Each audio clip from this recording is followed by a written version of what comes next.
SNP Labour coalition.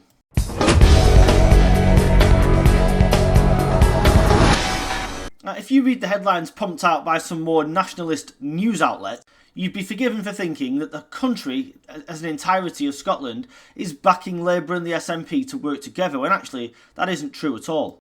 What actually happened was 33% of people polled said they would be in favour of an SNP Labour coalition inside Holyrood, but actually 37% were opposed to it, and around another third didn't know. So it's not very convincing, is it? 31% of people polled said they favoured another, believe it or not, I can't believe 31% said they would favour another SNP Green coalition. Unbelievable. But 42% were against that. And as for a coalition between Labour and the Tories, which would probably never happen anyway, even though it is a devolved administration, only 20% of people, I'm surprised it's that many, backed a coalition between Labour and the Tories, with 52% of people against that.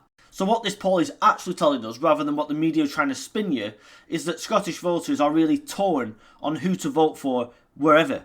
Clearly they have little faith in Russell Finlay. They have little faith in Anas Sarwar, because Sarwar is going to be dragged down by the huge anchor that is the Westminster Labour Party, and of course the fact that Sarwar is very disingenuous himself anyway and will not oppose the SNP, and has actually left the door open to go into coalition with them. And of course the SNP are far from popular these days, however they are taking a poll lead, and that is because of Labour's ineptitude in government. To put it bluntly, what's actually going to happen at the Holyrood elections is anybody's guess.